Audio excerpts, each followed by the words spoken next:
Hey, Cody. Faxy. I actually got nothing. I'd say I'm surprised, but I'm really not. I just It's all the porpoising. I mean, bouncing that's gone to your head. it really had. I mean,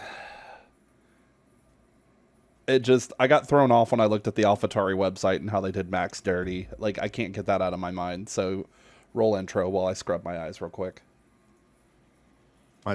Might not be enough time. But hello, welcome. This is the Canada Race Week episode here with the 107% podcast crew. I'm the Pie Menace, Cody Kadinefos Miller, once again. And joining me as usual is mostly fanboy himself, Faxi, the Greek. I'm not porpoising, I'm bouncing. Which is funny because I actually have 4 concussions to my name. Let's go. Yo, It's not let's go. funny, though. Concussion gang. Concussion gang. It's not funny, I promise y'all. It's kind of funny. Faxi, I just want to say thank you for tuning in. You know, whether you're on Spotify or on YouTube.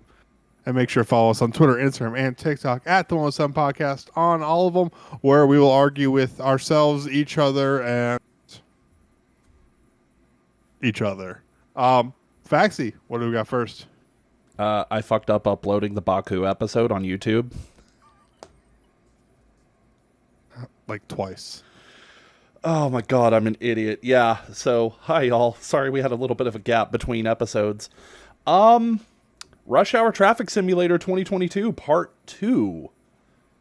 Ferrari Boogaloo.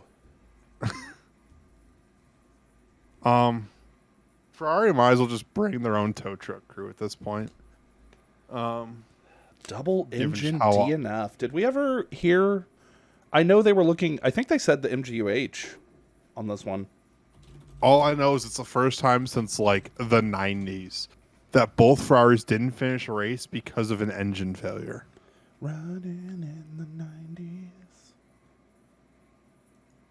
Had to. Actually, still stuck in the 90s. What a surprise. I'm just running in the 90s. I mean, I'm happy because my boy Checo got second. Max got his revenge on last year. That needs to be said first and foremost. I don't know how many times I've watched different replays and it has that rear tire blowout that he had. Frankly, it was scary when you think of it.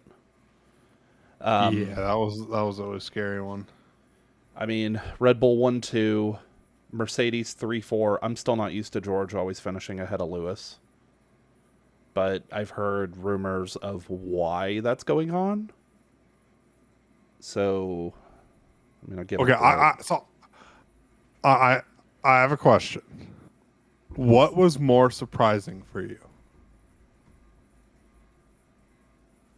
Sebastian Vettel in 6th, or Daniel Ricciardo in 8th? Sebastian Vettel in 6th, and even more surprising was my dark horse finishing 5th. Hey, I know we definitely both talked about, like, we expected Pierre to do good. Just, you know. He is good at this track. Him and Checo. And it just sucked that Checo didn't have the pace. And Sebi. Yeah, true. Seb did finish 3rd here last year. Because Lando was my dark horse. And I believe Seb was my driver to watch. Or vice versa. Interesting little haul of points. I mean, the red hair finally didn't get anything for Albon. Valtteri was on the bubble. Is that a double points for... No, it's not. I was about to say, is that a double points for... It is a double points for Alpine. Okay. Points for Alpine. Yeah. Good on Fernando finally. I feel like Baku favors the season drivers. Double points for both McLaren and Alpine. You know, I'll drink to them. Double DNF for Ferrari. Latifi keeping up his streak. God, what is going on? We're going to get to some rumors about him here in a little bit. I got some about Latifi that isn't a rumor. He's driving like dog shit this year. I mean, that's not a rumor. Exactly. Points. I'm not going to lie. If you look at The current standings. I am actually surprised Checo's ahead of Charles. I'm not.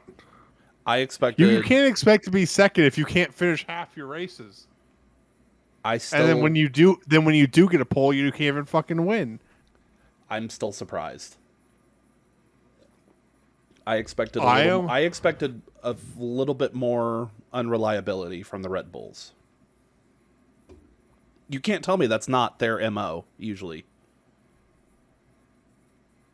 I don't even know what the fuck I expect anymore. I don't know. Like, this is Christian Horner is just waking up every morning happy, and he better hope it keeps up. Because to collapse and have the Ferraris come back and get their first constructors since God knows when. Let me see. Latifi's still behind Nico. I'm shaking my head. Last Tiffy. Yeah, last Tiffy. Seb's moved in front of Yuki, 14th. I'm going bottom up right now.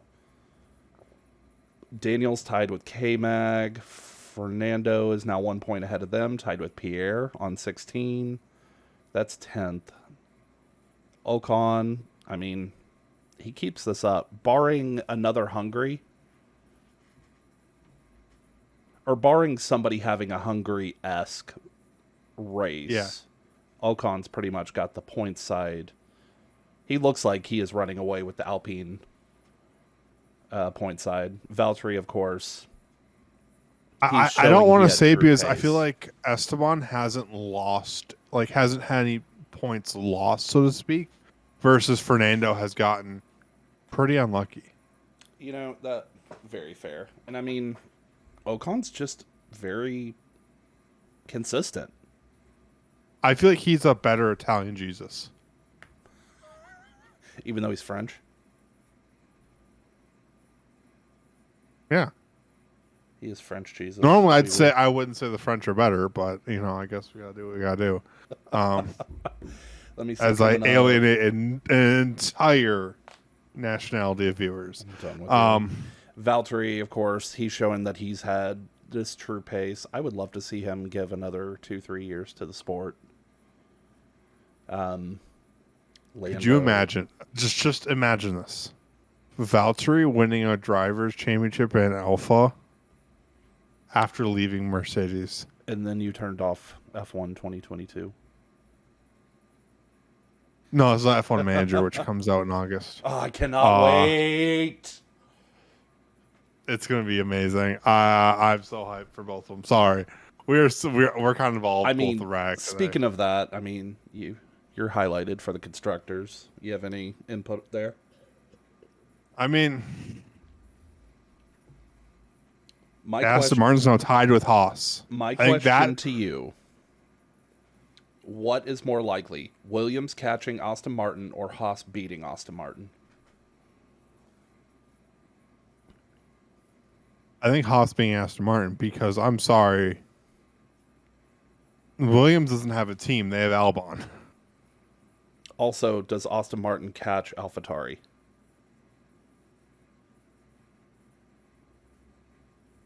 Ooh. No. Okay. No. Because that's saying they similar pick idea. Up something. No, I think it's more likely Aston Martin in 8th than. My prediction of like our bottom 3 or so is obviously Williams and Latifi, Haas in 9th because they just I don't know what's happened, and then Aston Martin in 8th. We're gonna have fun when we do our halfway season breakdown. I can't wait. We're going to. What I'm gonna do, I'm gonna go back and listen to our first episode when we gave our predictions, and I am just going to shit over what the fuck I was thinking. Now, the most important question at that midway season: will there be a different driver in Latifi's seat? Oh, thank you for the segue. Well, we get into the news because I sent it to you, and I think you responded and just went, whoa. Yep, there it is. Pastry to Uh, Williams, almost done. And then you responded, "Have a yummy pastry day." Yeah, yeah. it's looking to be announced at the next race. So what? 2 weeks away? 3 weeks? 3 weekends. Yeah, It is looking. I heard Silverstone. I feel like it may be closer to the break, just because that's when everything goes down. But yeah, motorsport. Or no, this isn't motorsport. I'm looking at the race.com. Pastry closing on deal to drive for Williams in F1 2023. I am excited about this. I really like Oscar. I think he's going to do great. I, so remember, I love Nicholas TV a fuck ton. Like as a like person, all that great fucking dude. This year, man, there are a lot of drivers I'd rather have more than him. More than So I'm Piastri? no Latifi. Oh, yeah. So I especially young drivers who I feel like Latifi is at his point where he's not going to get much, if any, better. So I want to see someone, you know, who has a lot of potential in the sport. Come in and do their thing. So while we're speaking of reserve drivers, because technically Piastri is the reserve driver, I just happened across some news from racefans.net, and I do want to kind of insert it here. Okay. Apparently, Mercedes is setting up a contingency plan for the possibility of Hamilton not racing this weekend.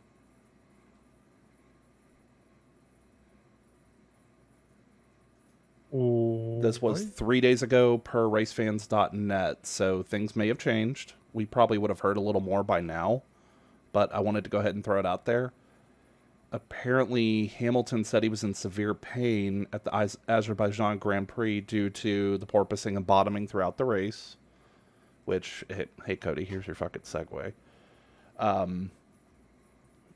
And because of it, yeah, it looks like they're having to possibly set up a contingency plan for somebody to get in the seat.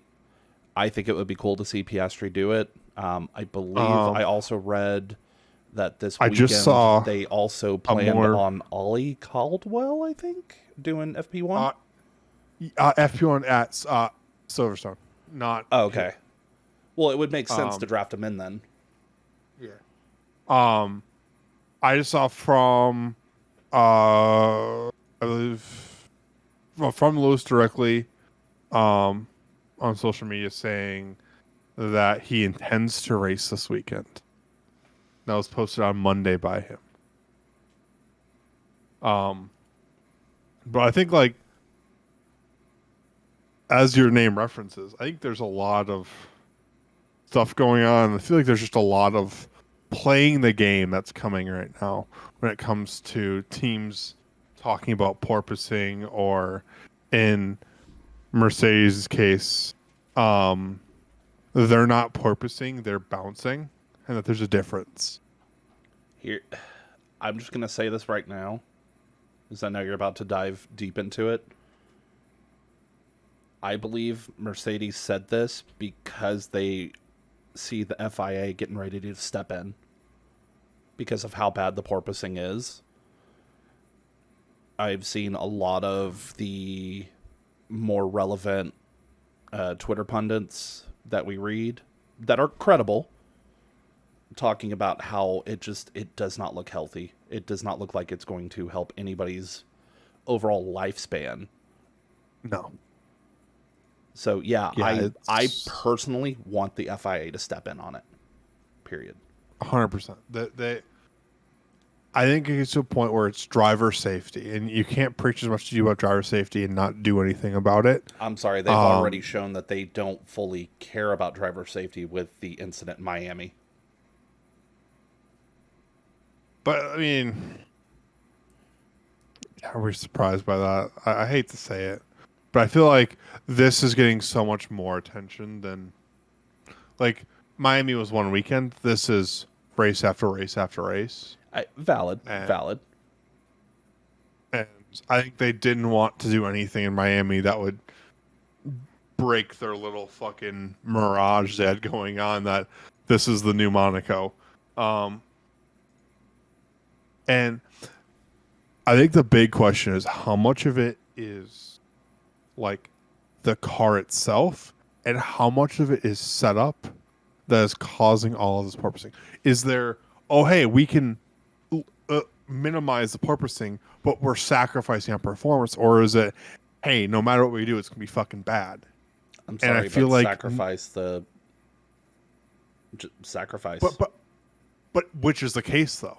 Like, is it it's shit no matter what, or can reducing performance, adjusting ride height, etc., make the car better? And I think from everything I've seen is that that like from the engineering side of F1 Twitter and good old fucking Reddit, everything seems to kind of point towards that their car set is so focused on needing a car that's super low to the ground, which amplifies porpoising. Because of the Venturi tunnels. Yep. Just period. And then because now they're running it so low, which they need to do to kind of try and balance out everything, they're scraping the fucking ground, bouncing like a fucking bouncy ball. So now not only they're porpoising, but they're also bouncing. Yeah. I think we're definitely at a point where something's got to be done. Like, hey, what actually is the problem here? You know, yada yada yada. And we'll see how this kind of affects things, into the future. You know, is this event going to be a problem just this season, or as we move forward into future seasons? I want to see the FIA step in now. I feel like they'll start to do their analysis. We have precedent from quite a few seasons over the years of the FIA making some type of rule change. Original ground effect, active suspension, or pseudo-active suspension. Calm down. Calm down, Adrian Newey. It just they have precedent of doing something around Spa. Yeah. Oh yeah, they've had a lot of precedent of doing things around Spa, like a race that you kind of struggle to call a fucking race. I mean, I do see something that's going to be calling itself a race until 2035. I still cannot believe that broke today. Is it Road America? You fucking wish. I mean, we were talking about it before. I love Melbourne. I am happy to see that Melbourne's been extended till 2035.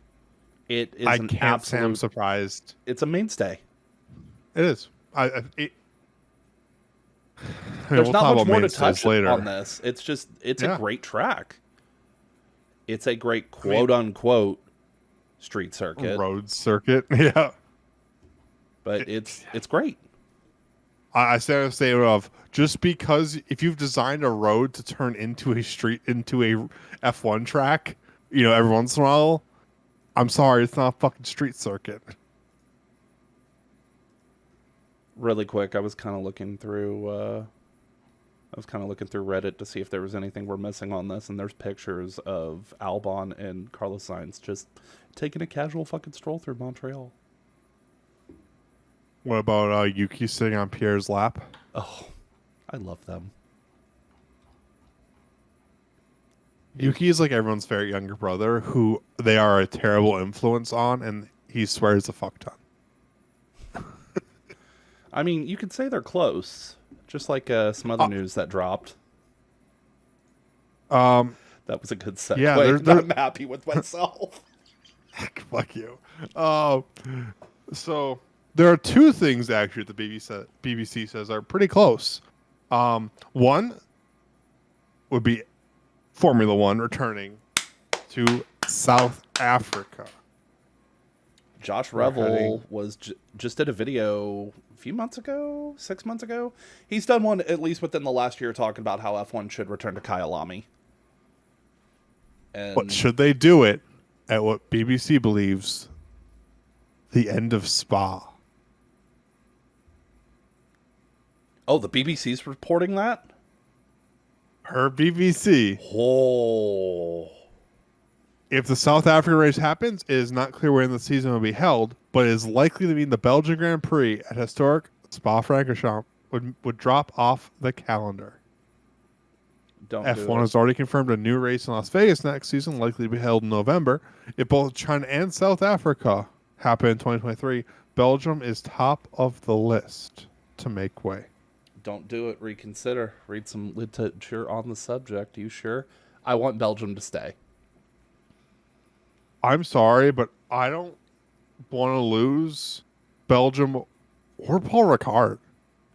Really? I actually like Paul Ricard as a track. Get rid of the fucking Barcelona. Fuck that track. I mean, just send them back to Jerez. Forehead. There's so many tracks we get rid of. I'd be like, okay, yeah, I'm cool with that. Miami, get fucking rid of it. Spain, get fucking rid of it. Faux Monaco. Monaco, get fucking rid of it. What else? Abu Dhabi, get fucking rid of it. Russia, already gotten fucking rid of. There you go. I think this year is going to be a true make or break for Spa. And the reason why I say that is because of the reconfigurations they've done to Eau Rouge. Yeah.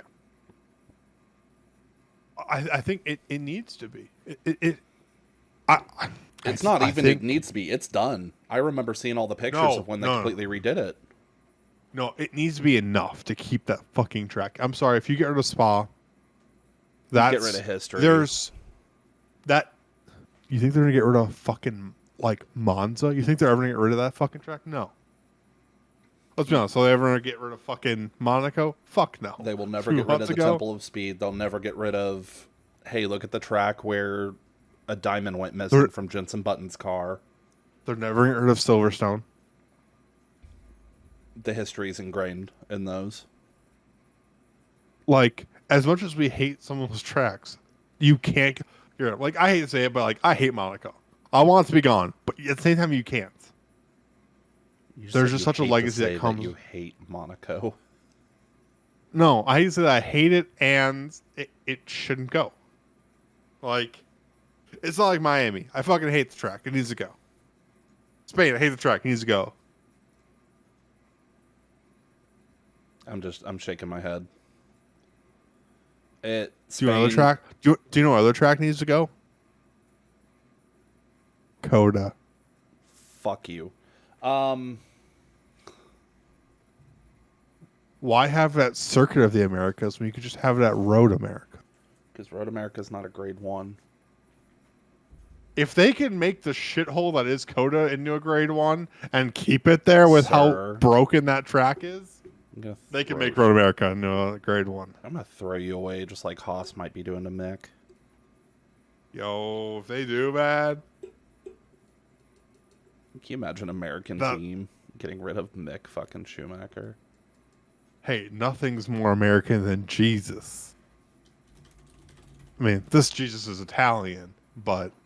Not gonna lie, I'm kind of pog at the thought of Italian Jesus coming back.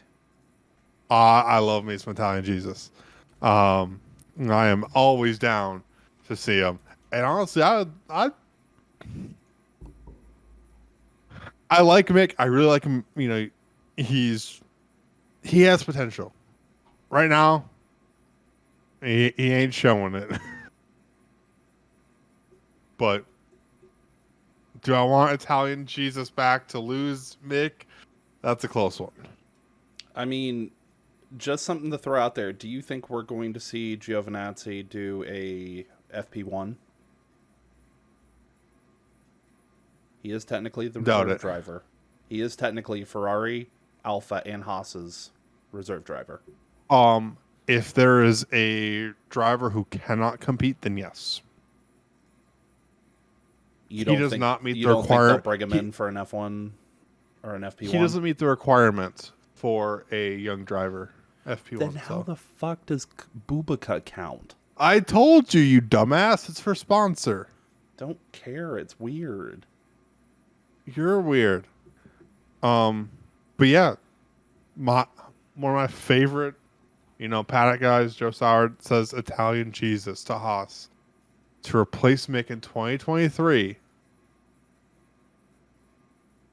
is likely. I think the linchpin on this is probably going to be if he wants to go to Formula E. He could dominate Or Formula E if he wanted to. he can take the Alex Albon path, just take a year off and see what happens. I mean, Alex was still very much involved with Red Bull. Oh yeah. And you're telling me Mick wouldn't be involved as the Ferrari love child? Well, hold on. My thought on this, and this kind of goes to something I alluded to last episode, is there is a feeling that Vettel could announce retirement and Aston Martin will want to bring in Mick purely for, look at this very prominent German driving an Aston Martin, buy our car please. There is a healthy feeling of that. I would say that if Daddy Stroll actually gave a fuck. It's Daddy Stroll who's backing it. I don't see that. I think it could be I don't see it for the, oh hey, buy Aston Martin, here's a German in our car. I see it as more of a, oh hey, it's Seb's adopted child, father figure Seb got to make way for his kid that he's kind of scrounged up. Yeah, I don't see it. I don't see it. So the belief right now, and this is going to planetf1.com, May 27th. This goes along with some of the other stuff I've read. The theory right now is Lawrence Stroll's number one option, should Vettel decide to retire this year, is actually El Plan. And if that doesn't work out, his next target would be Mick. Are they just listing drivers that aren't unrealistic? It's drivers who don't have a contract extension. I honestly, I see someone like Stoffel or De Vries more likely. I honestly will lean towards a Fernando or Mick on that. And it's, yeah, the report is also listing Aston Martin's trying to improve its European sales, and because they've got the German market firmly in their sights, I mean, it's definitely going to sell a few more cars than they would have had. Hate to say it. Yeah. We'll see what happens, but all I know is it's a certain time of time of the month. Oh, what time of the month is that? Rosik. Le Rosik. Oh, we're back in Canada. I'm so fucking happy. I'm glad to be back in the land of moose and maple syrup. I am so happy to be back in the land of Canadian geese. Seeing these tracks come back that we've been away from for 2 years, 3 years. I brought this up to you before. I mean, we're more than likely going to get Singapore back. Japan's going to happen. It feels good to be returning we have to Singapore these. reverse. Shut up. It feels good to see the Australia earlier this year. It feels good. It feels great, and I'm happy, and I cannot wait to watch this. I love driving this track on F1. Speaking of things to watch, Oh, what driver and team are you watching this week? You can't give me an easy segue like that, goddammit. you can't do this to me. Oh, fuck. I can't believe you've done this. I really don't know. You don't know? I'm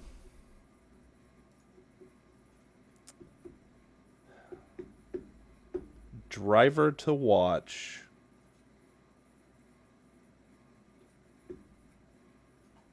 Sorry, I'm kind of looking through some stuff at possibilities for this one. Driver to watch. I'm going to say Lewis, because I feel like he does pretty well here. I mean, we all remember, what was that, the 2019, them coming together. Vettel and Seb. Vettel did wrong. You said Vettel and Seb. Wow, Vettel and Lewis. Yeah, Vettel's fault. As much of a Tifosi as I am, that was Vettel's fault. He needed to shut up. Nope. Stop. No. Sub all the way, man. I'm throwing you away. Team to watch.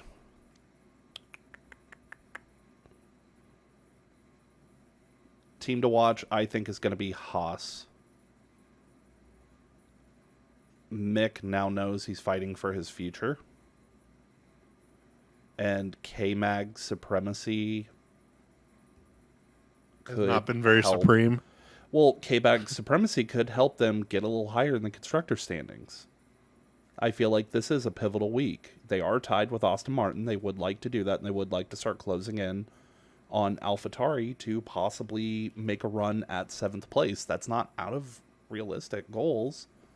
Yuki's not that consistent, and it just seems like AlphaTauri overall just hasn't been able to get a handle on this season.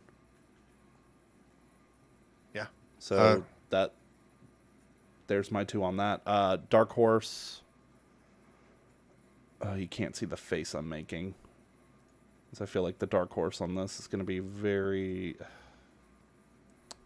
Let me hear your driver and your team while I look at my Dark Horse. All right. I'm going to start with my team. I already offended them once. Backing you guys today. Let's go Alpine. Okay.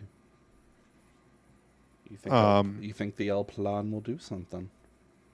They do really good in drag races. And as shown by how well they did in Baku, I feel like we could see some more performance from them again. Do you feel like they have a chance at closing in on McLaren in 4th? Depends on which Daniel Ricciardo we get.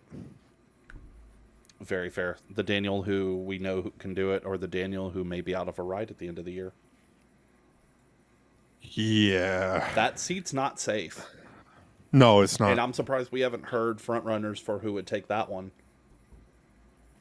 That's 'cause I don't think anyone knows what the fuck's going on. Well, it doesn't help that McLaren technically doesn't have a young driver program. Yeah, their young driver program is technically is Indy. Yeah, I mean, that would be cool to see. You know, we get to Spa and we start hearing Pato thrown around. We start hearing it's Herta. We already know if they pull anyone, it's Herta. Fuck you, give me Pato. I know. I want fucking. I want Pato, another fucking Mexican. I just want Pato. I don't give a fuck what he is. I just want Pato. Fair. My driver to wash. We brought him up. Daniel Ricciardo. You think this is a make or break race for him? No. But he performed well. Let's see if he can keep that form. And my dark horse. Valtteri Bottas, the best Twitter account. Valtteri Bottas. Let's go Valtteri. It's Valtteri's ass cheeks.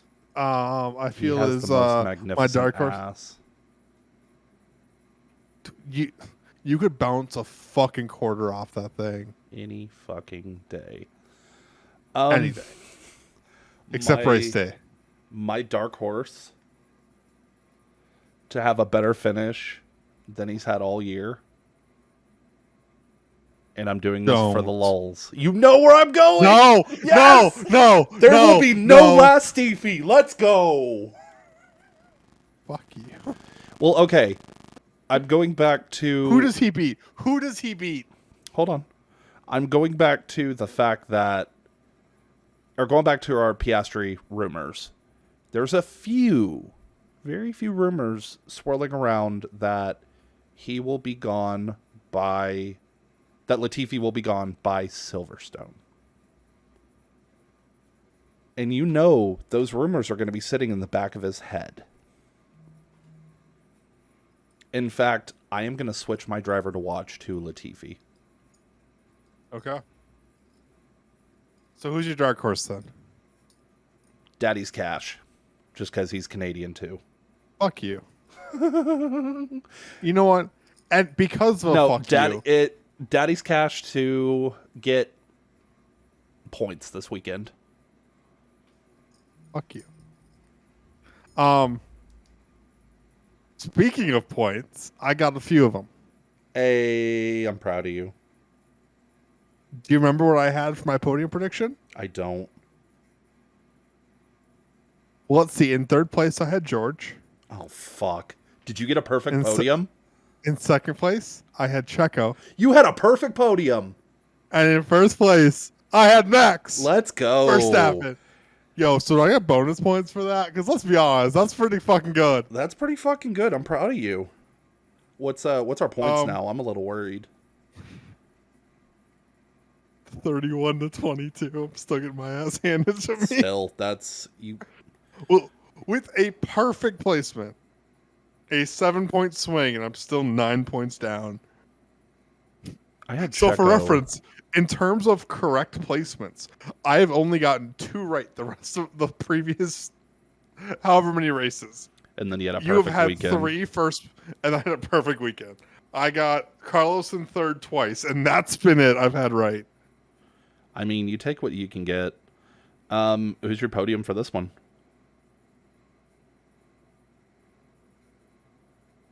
All right. Uh-oh. We're going to go something really surprising. I have Charles. Gasp. Which is surprising given the state of the fucking Ferraris lately. Gasp, but not really. You know what? Fuck you. We're going Max first. Oh, okay. So I just bullied you out of it. Charles second. Okay. Who's third? He's not porpoising. He's bouncing into third place. Lewis? Lewis Hamilton.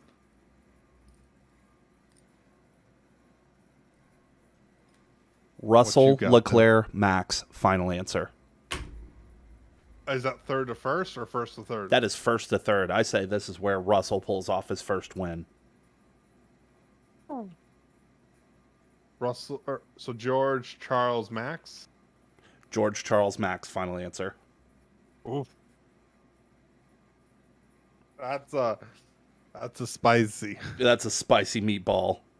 But yeah, I'm excited for us to have a race back in Canada. It's been way too long.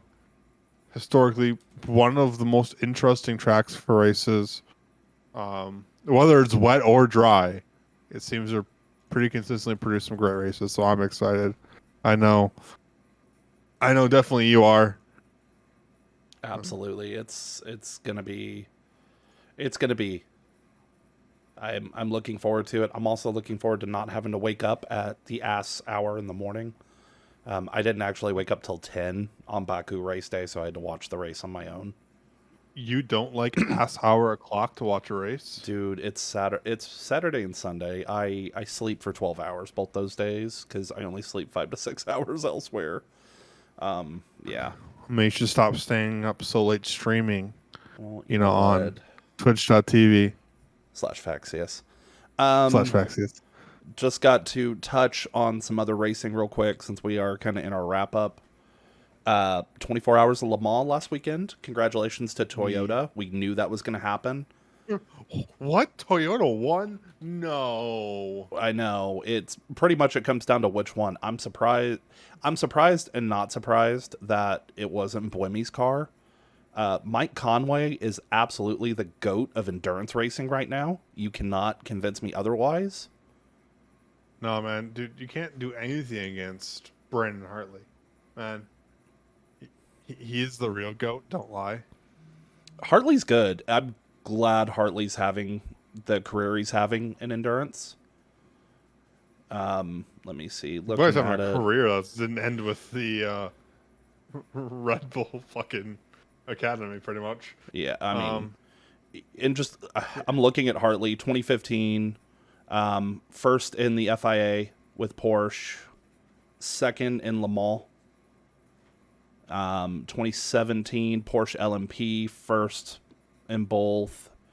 2019 to 2020 the super season, second in FIA.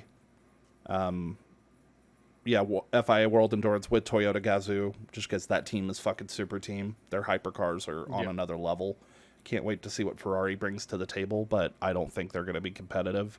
I would actually say the Glickenhauses beat Ferrari the first year. And then once the we'll see. Once the I think it'll be interesting. Yeah, once the rebalancing happens, then we'll see that change. Let's see. And you had Jota and Antonio Felix da Costa winning LMP2. Wait, really? Yes. Hold on. Was I looking? Oh, I wasn't looking at the right standings. It was Buemi that won. Wow, I was looking at the wrong one. Was.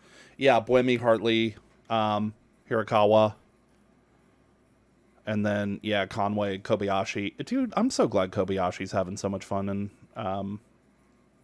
endurance as well. Like, it's always fun seeing the Formula One drivers that we watch go out to other series, just because you have the name recognition and you're happy for them. And apparently he's driving Super Formula last year and this year too. Bubaka got second. Bubaka got second? I missed that. What? In LMP2, he got second with Primoz. Shout out to Ryan Briscoe finishing third for Glickenhaus.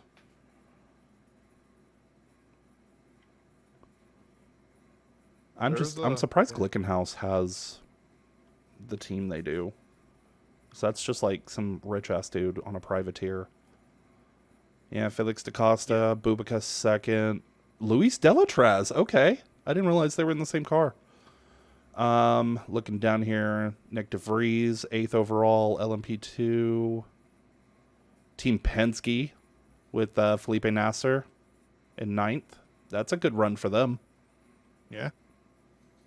But do you got anything else that's not Le Mans news? Nothing else. I'm just kind of coming through. Felipe Albuquerque finishing 12th.